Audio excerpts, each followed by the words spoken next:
Okay, so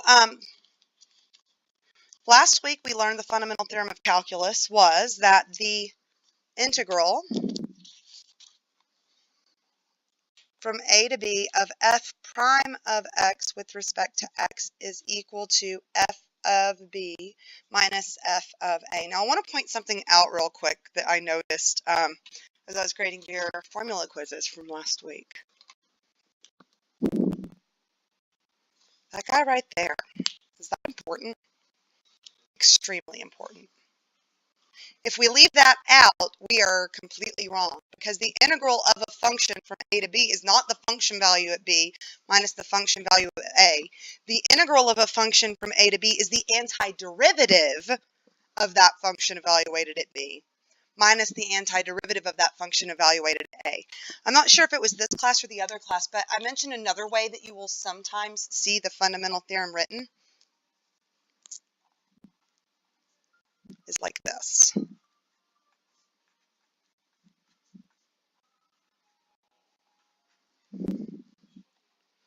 Where f is the antiderivative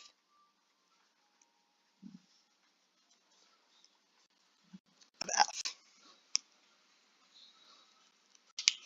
Do you guys see that those are saying the same thing? Here we're writing this is f prime, and the antiderivative of the derivative is the function. Here we're writing it as f, and we're saying this is whatever the antiderivative of that is. But we have to take the antiderivative, and then we can evaluate it. So I just wanted to start by making sure you guys understand why that prime notation is there, and why if you leave it off it's incorrect, because we're going to take this idea and we're going to use it to evaluate functions at a particular value today. Y'all have any questions about that? No? Okay. So let's say I tell you that dy dx is equal to 3x squared plus 4x minus 5. And I give you the initial condition that y at 2 is negative 1. Then I ask you to find y at 3. Now, before we learned the fundamental theorem of calculus, we could still have solved this problem, because what we could have done was found the antiderivative and had the general solution. Remember, the general solution is the one with plus c at the end. And then we could have used that initial condition to find the specific value of c for that initial condition. Then we would have an equation for y, and then we could use that equation of y to evaluate the function at 3. So let's start by looking at it from that approach. We could integrate 3x squared plus 4x minus 5, use the initial condition to find c, and then when we have the particular solution, use our particular solution to find y of 3. So y is the antiderivative of 3x squared plus 4x minus 5, which would be x cubed plus 2x squared minus 5x plus some constant. Are we okay with that? And then we could say, okay, well, we know that when x is 2, y is negative 1. So y is negative 1 when x is 2.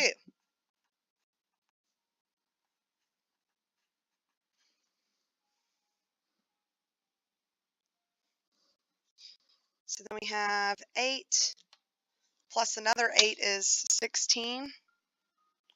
Minus 10 is 6.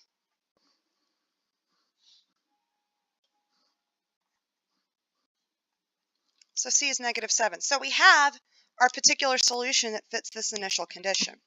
In other words, we know that y, our equation for y, is x cubed plus 2x squared minus 5x minus 7. That's what we were doing before. But that's not what they've asked us for. They've asked us to find y of 3. Well, now that we know the equation for y, all we have to do is simply substitute 3 in. So we've got 3 cubed plus 2 times 3 squared minus 5 times 3 minus 7.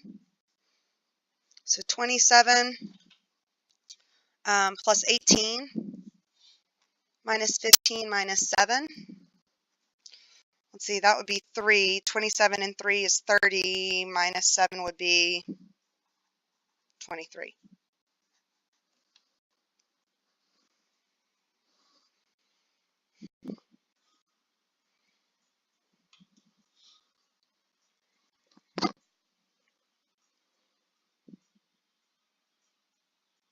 And there's nothing wrong with that approach. But we're doing an extra step that we don't necessarily have to do. Because really, we don't need to know the equation for y. We just need to know what is y of 3. And the fundamental theorem of calculus allows us to figure out what y of 3 is without having to actually find the equation for y and then substitute back in. Because the fundamental theorem says that if I integrate f prime of x with respect to x, and I start at 2,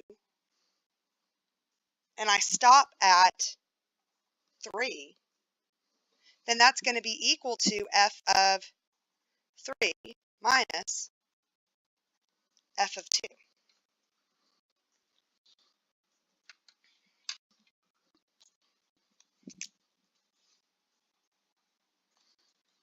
I have techniques for evaluating this. And I know that this is negative 1, so I can simply substitute that in, which will allow me to solve for f of 3 without having to find the specific equation for y, without having to find a specific value for a constant c. In fact, what I could do is I could literally just take this and move some things around. If this is true, then f of 3 is equal to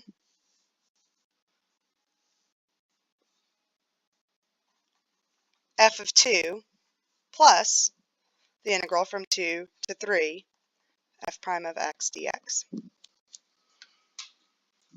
Another way of thinking about it is I have this much at 2. I know I have this much change between 2 and 3. So if I take what I have at 2 and I add how much change I had between 2 and 3, then I end up at 3. Or I could literally think of it as take this equation, the fundamental theorem of calculus, add f of 2 to both sides. It's the same equation. Do you guys see it? Okay. Well, that means that f of 3 is equal to f of 2, which we know is negative 1, plus the antiderivative of f prime of x. Well, we already said the antiderivative is x cubed plus 2x squared minus 5x. We don't care about the plus c because we're going to go ahead and evaluate that from 2 to 3.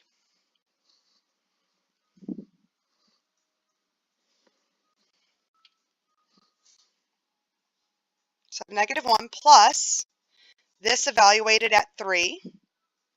Well, that would be 27 plus 18 minus 15. Minus this evaluated at 2 would be 8 plus 8 minus 10. So I have negative 1 plus 30 minus 6.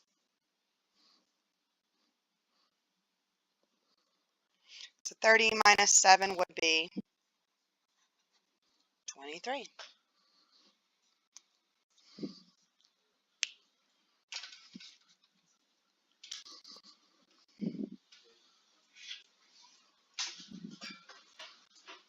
So here we have two different approaches. Method 1 or method 2 will work. The advantage to method 1 is that if they ask me y of 3 and y of 8 and y of negative 12 and y of pi and whatever, I could just keep plugging into the function and evaluate all of those very quickly. But I did have to take that extra step in finding the particular constant, rewriting the equation, and substituting back in. Method 2 saves me a little bit more time. The disadvantage to method 1 is that it won't always work. Take a look at the next problem. Sometimes there is no antiderivative, so method 2 is the only option. I've got f prime of x equals sine of x squared. If I were trying method 1, that would mean that I would have to find the antiderivative of sine of x squared with respect to x. What would you do? How would you do that? Use substitution, okay? Let u equal, okay, well then du is 2x dx. I don't need the 2, but I also don't need the x. So that's not going to work. Now, a lot of people, the first instinct is to go, okay, well then 1 over 2x dx, du, that should be a u, equals dx. And okay, technically that's fine. But then if I rewrite my integral, I have the integral of sine of u times 1 over 2x du. And I still have the issue of trying to integrate x with respect to u. And not only that,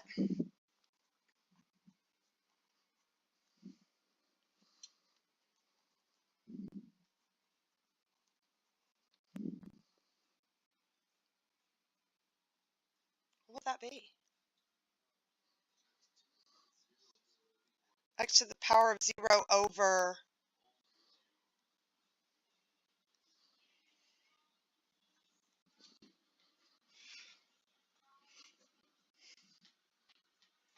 that doesn't even make sense. That's not even defined.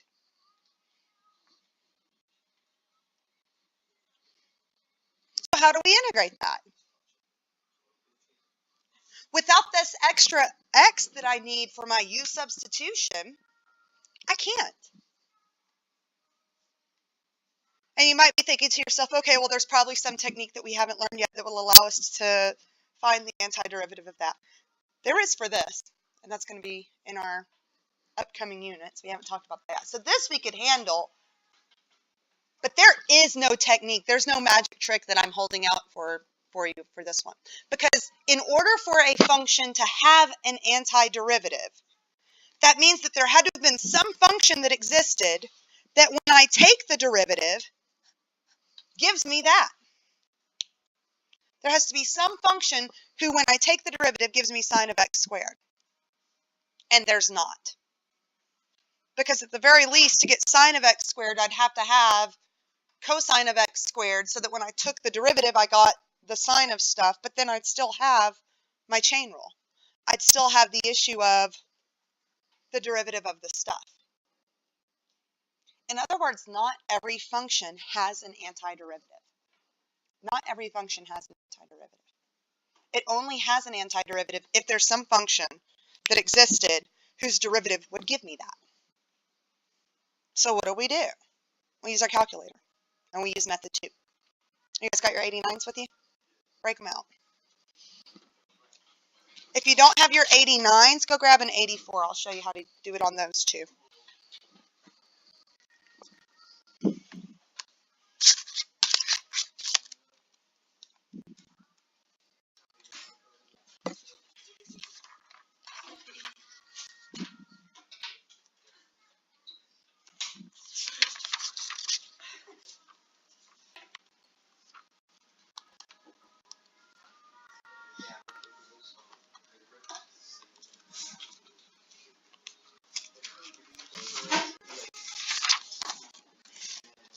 Okay.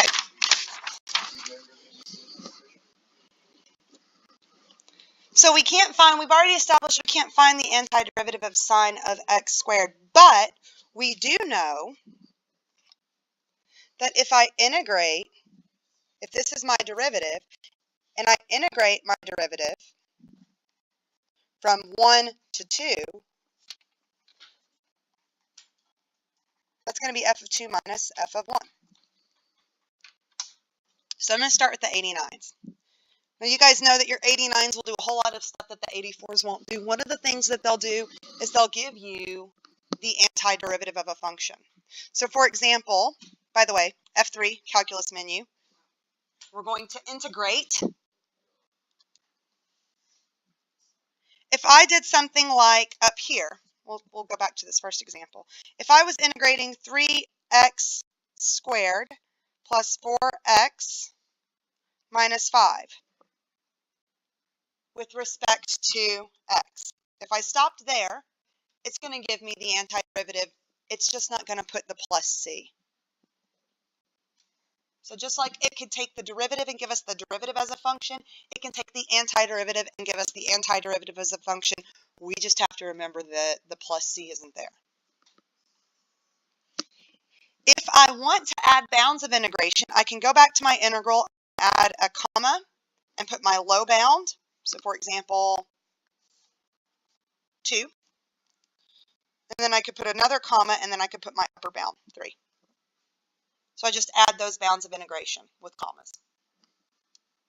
Hey, look at that. It's 24. That's what that value was 24. Which makes sense. 24 plus -1 is what gave me the 23 there. The calculator will do a definite integral. It'll do an indefinite integral. The 89s will. The 84s won't. But watch what happens on this next one. Hey, calculator, integrate sine of x squared with respect to x. My calculator just spits back out what I typed in. Yeah. Gee, thanks, calculator. I appreciate it. That helps so much, right? But watch what happens when I add the bounds of integration. Let's do that from 1 to 2. Just add the bounds to it. So add another comma, lower bound, comma, upper bound. And all of a sudden, my calculator gives me a number. Now, here's a question. How is my calculator coming up with this number if my calculator can't find the antiderivative? How come my calculator can come up with the number if I can't? If I can't find an antiderivative, if my calculator can't find an antiderivative, where is this number coming from? Kind of a limit. There's another way of thinking of it. What do we know about definite integrals and what they represent? The area under the curve. So my calculator's going, well, I can't find the antiderivative, but I can approach this as area, and I can approximate the area between the graph of sine of x squared and the x-axis from x equals 1 to x equals 2. And this is my approximation. Basically, your calculator is doing like a Riemann sum, like we did on the example, the last example from the last notes. And it's doing it with lots and lots and lots of little rectangles. And it's coming up with a really good approximation, a whole lot faster than you could. We could come up with an approximation, but we can't do it nearly as quickly as the calculator can. So even though our calculator can't tell us the definite integral, the indefinite integral for sine of x squared, because it doesn't exist, it can evaluate the definite integral using area. Does that make sense? So now we can finish taking it from there. We have 0.4945 and so on equals f of 2, which is what we're looking for, minus f of 1, which is -5. So f of 2 equals 0.4945 minus 5. Well, because this will be plus, so I'm just moving to the other side. Minus 5. So if I take that and just subtract 5, I get that f of 2 is -4.505.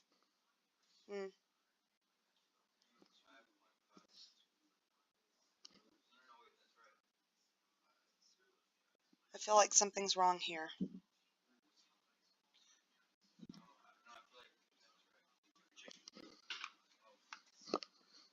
Oh, no, it's right. I'm looking at my old notes, and I actually had the f of 2 was -5 on my old notes, so that makes a difference in the order that we subtract.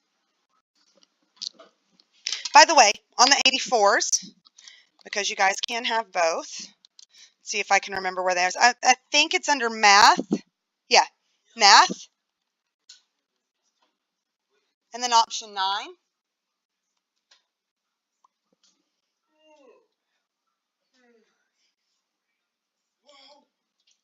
One to 2.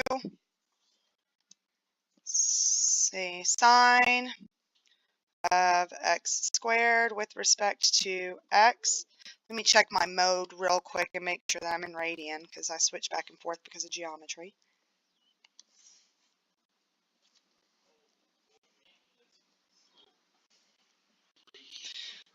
A little more user-friendly in that we have like a fill-in-the-blank integral, but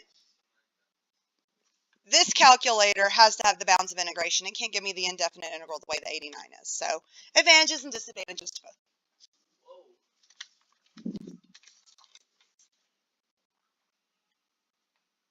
You guys have any questions about that one?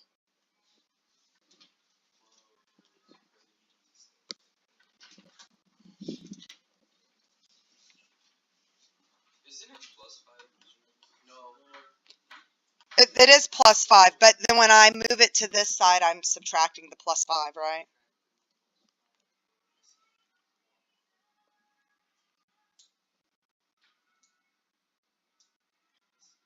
In other words, I started at -5, and then I added this much change. So if you think of it that way, it'd be where I started, -5, plus how much change I had between 1 and 2. Any other questions?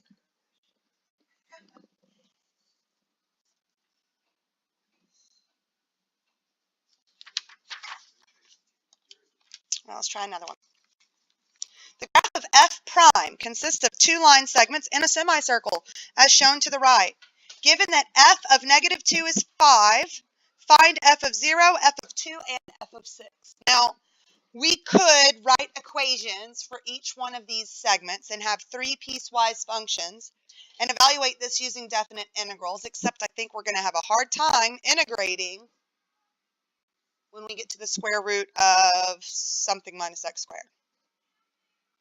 Or we could use the fundamental theorem, and again, the idea that the definite integral between a point A and point B are going to be the area between the graph of that curve and the x-axis from A to B.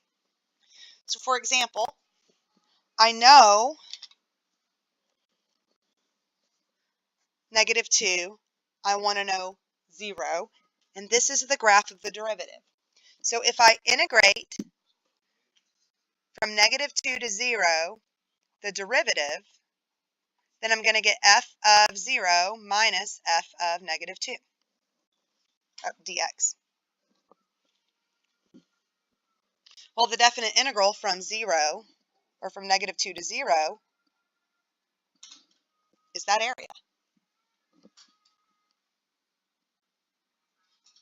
And that area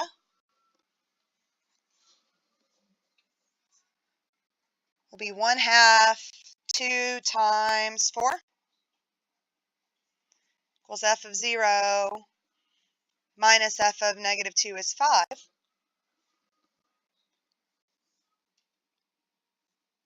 Those cancel. So f of 0 would be 4 plus 5, or 9.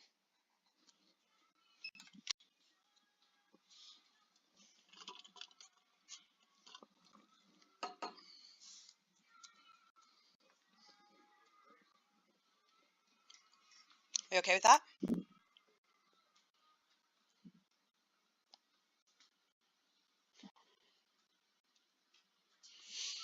What if we want f of 2? Well, we have a couple of options. We know f of -2 is 5, so I could do the integral from -2 to 2. But we also know f of 0 is 9.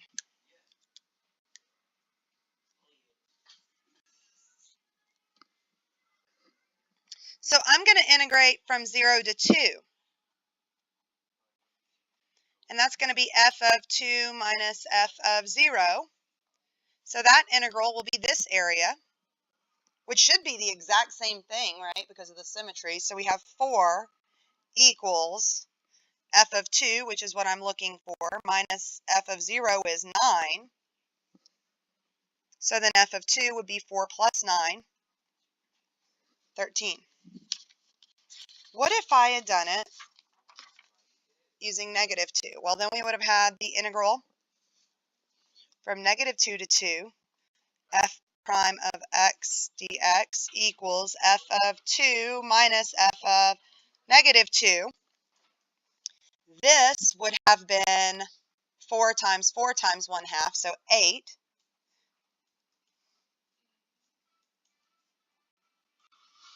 8 plus 5 is 13. Would have gotten the same thing. Here it wouldn't have been such a big difference, but on the next one it probably would. Here, either way, we're finding the area of a triangle, not such a big deal, right? But what if we want f of 6?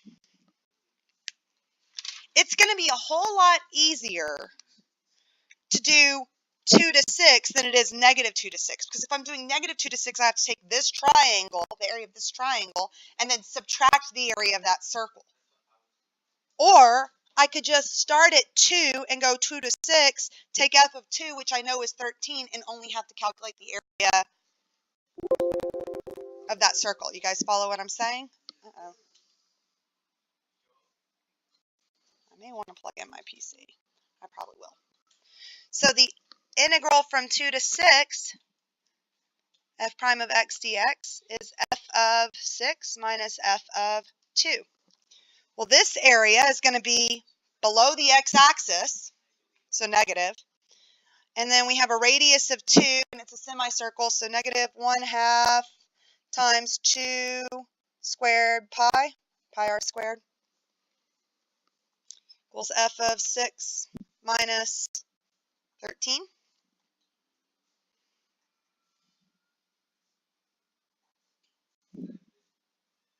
So if I add 13, I get that f of 6 is 13 minus 2 pi.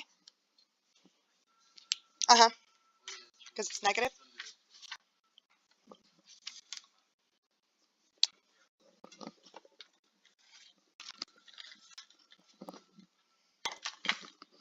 Any questions about that one?